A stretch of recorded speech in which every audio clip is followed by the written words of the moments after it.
Located in the Puget Sound area, there's a series of large concrete structures that used to contain gun batteries to protect the coast.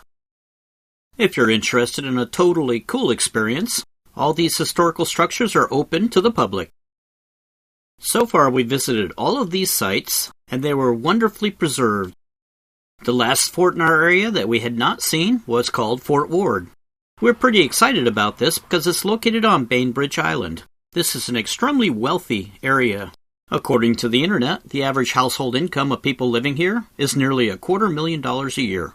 So we had great expectations on how well they maintained this historical bunker. You can imagine our surprise when we found that nearly every square inch of the bunker was covered with graffiti. So if you're wondering what in the world are they spending all that money on, the answer seems to be is they spend it on very expensive roundabouts. Traveling across the island, we saw these things being built everywhere. They also seem to have dropped the speed limit on the island by 5 miles an hour. So don't believe the speed limits on your GPS while you're driving here. Speaking of GPS, you'll need one to find this place. There are no roadside directional signs telling you how to get here. Well, here's the good news. They did seem to spend a lot of money on the trail that circumnavigates this park. So, without further ado, let's take a look at this trail.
These structures are barracks. It may seem weird that a wood structure was preserved, but if you study the history of the coastal defense system, they're actually very important. During the days of operation of all these forts, Congress did not provide enough funding for all the manpower required to operate them. So the men that were there were severely overworked. Additionally, they made them live in canvas tents, and during the time it was a very remote area. So the coastal defense system had an extremely high desertion rate. Fort Ward actually had the highest desertion rate of all the forts. So, in an effort to try to get the men to stick around, they built them wood barracks to live in instead of canvas tents.